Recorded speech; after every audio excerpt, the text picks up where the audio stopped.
Hey, what's up guys, TotallyDubbed here, and today I'm doing a video review for the ViewSonic VG2401MH-2.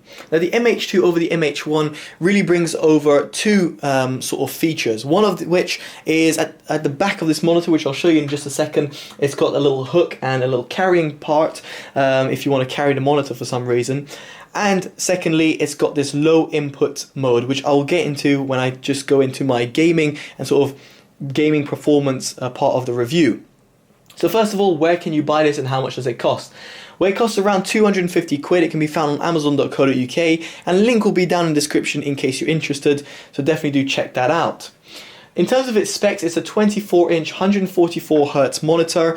It has a TN panel, which is obviously an LED LCD display. It has a quoted response time of 1 millisecond, and I'll get into that in just a bit more. And it's got, in terms of its inputs, it's got two HDMI ports, one display port, and one DVI port. It's also got audio inputs in and out via 3.5mm jack.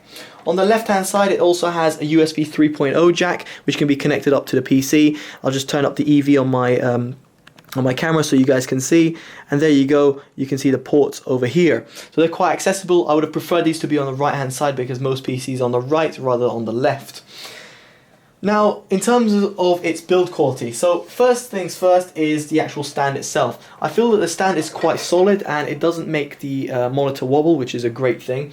Now, when it came to adjusting it, it can adjust up and down, it does tilt, and it goes a full 180 if you want it to do so, which is brilliant in terms of ergonomics. Its looks are quite nice. It's got like a brushed black sort of look. It's not overly glossy, nor is it also, nor is it just too kind of say tacky and looks quite cheap. It's just perfect to me. One thing I didn't mention, one thing I didn't sort of notice, should I say, is that the actual panel itself is kind of indented into the bezel. Now it's kind of hard to explain without actually showing you this, but I'll try my best. If you see over here the actual panel, and over here you've got the bezel, the spacing between the bezel and the panel seemed a little bit more than I'm used to.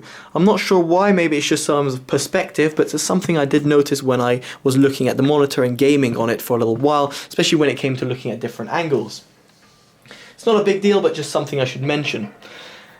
Now, the little buttons over here are actually all touch sensitive, and I'm really not a big fan of them, so I'm just going to zoom into them so you guys can see, and you'll be able to see you've got a one button over here, down, top, and a two, and an on and off switch. You've also got a power indicator which can be disabled, which I have done on here. Now if I open this up, you've got the OSD, which is very much straightforward, and you've got all the settings you can potentially want to use. I've got it as a, the color profile is currently as on manual mode, and I've got it 100 set for RGB, which I normally do for all my reviews. I tried sRGB mode, but anyway, I'll get into that in just a second. What I like in this is that you've got in the setup menu, you've got the DisplayPort 1.2 selection, which I've got it selected, and power indicator mode, which can be turned on and off, and also in terms of the manual image adjust, you've got the low input lag mode, which again I told you I will just get into in just a second. So in terms of OSD, it works fine, but it looks quite not sure premature, but I wasn't too impressed by it. It doesn't look amazing, but to be honest, how many times do you actually go into the OSD? Not many times. Now, as I said, the touch sensitive buttons were a little bit of a pain to me. I've never liked them, and unfortunately in this case they just felt a little bit slow and sluggish to respond to, especially when I was switching inputs. I just felt that it was just taking time. I was like, come on, respond. Have you responded to my touch or not? I don't know. So I wasn't a big fan of it. But anyway, let's get on to the back side of the monitor, and that's where it comes with the headphone sort of stand and the grip. And that's the difference with the MH1 and MH2 models, well, supposedly according to ViewSonic's PR. You've got a little grip over here, which means that you can lift up the monitor. Now that's great and everything, but I can't realistically see anyone taking their monitor up and down. Unless you're a monitor reviewer, like a professional monitor reviewer, you'll find it really helpful when you're carrying your monitors left and right. But in most cases, like a consumer, you will never ever use this part over here. Now you've got this little headphone hook, and I'm going to take the camera out and you're going to see this headphone hook. I find it completely, utterly useless. The reason why is two things. One, it's extremely weak, it's just a little plastic bit that folds out. And secondly, it's not large enough. It covers just about one finger, and if I compare it to some sort of headphones like my D2000s over here, they're about 2 fingers, maybe 2.5, depending on the size of your headband. But it's not going to fit over here unless I have it to an angle or something, at which point it might be damaging the headphone's headband. So this little thing over here is flimsy and I just don't like it at all. I can't see it realistically being used. And on top of that, if you consider me as a user, and let's take it as I'm gaming, how am I going to access that headphone which is all the way at the back? I mean, I can't realistically, someone putting their headphones behind their monitor so that they can see them. Obviously, if you're a pro level gamer and you're going to be taking your monitor to a LAN, then I can see that being somewhat useful, but at the same time, it's not a big deal. It's not a massive feature that I really would like to boast out there. Well, ViewSonic have done so, so therefore I'm mentioning it, but it's really nothing special to me. So now let's get onto the panel quality and how does it look. So I'm just going to turn down the EV now so you guys get a better accurate color reproduction from the camera, and you'll be able to see the colors a little bit better. Now, one big thing I have about TN displays is they've always got washed out colors and they don't look really accurate. Unfortunately, the ViewSonic has got no sort of difference there. It really hasn't done the TN panel any better or any sort of justice. It's pretty poor. Its colors are washed out, especially when it comes to having a uniform sort of color throughout the screen. It just really wasn't the case. Especially when I was gaming, I really did notice certain problems when it came to looking from left to right, and the colors were shifting in a little weird way, which was something I was really not impressed about. Its black reproduction is pretty poor as well. It's deep blacks are not really deep black. They feel like lightish grey. I mean, it is black over here, and the camera will probably pick it up as dark black. But I can tell you, through my own eyes, it's really not the case. It does look quite greyish, towards black, but obviously quite greyish. Not the deep black that I was expecting.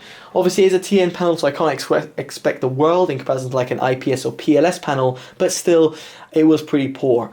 Its viewing angles were okay. I mean, in terms of like, you can still see the monitor and how the light's reflecting, so it might shift the colors.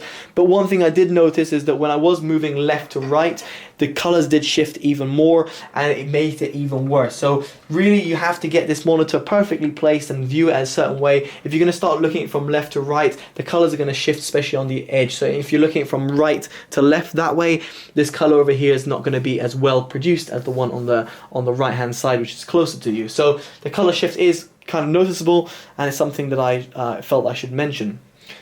Finally, its gaming performance. Now, obviously, its gaming performance is probably one of the most important parts of this review, simply because it is a gaming monitor, 144 Hz gaming monitor.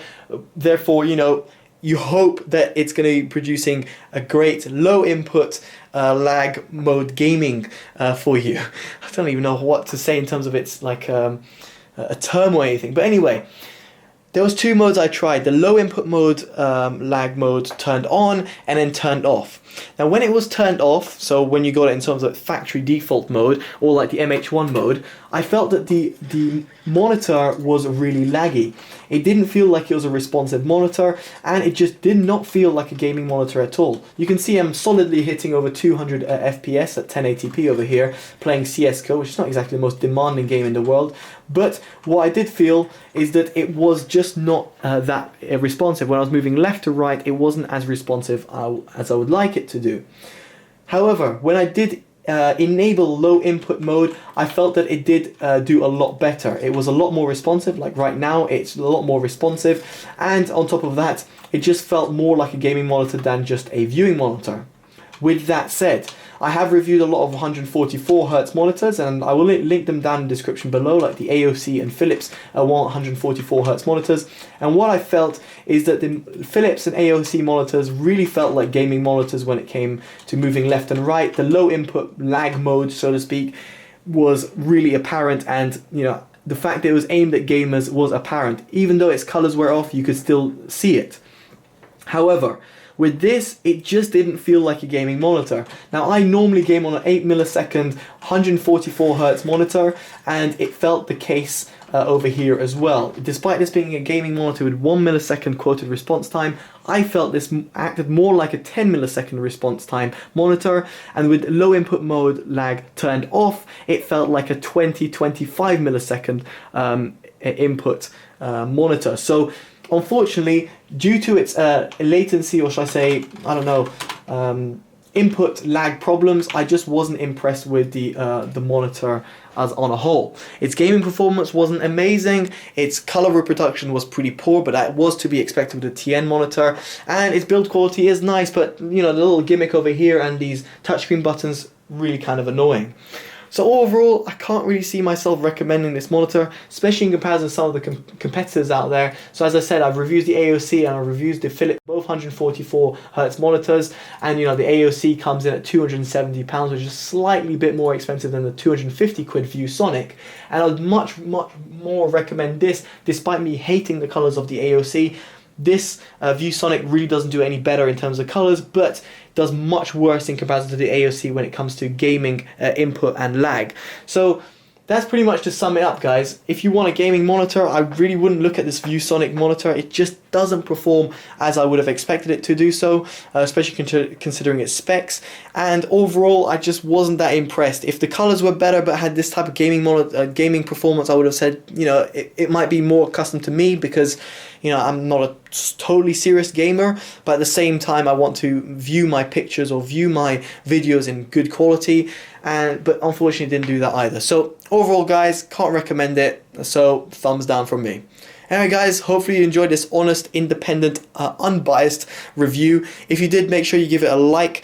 Let me know in the comments below what you think about it. Do subscribe if you want to see more. Favorite and share to spread the love, and at the end of the day, have a good day.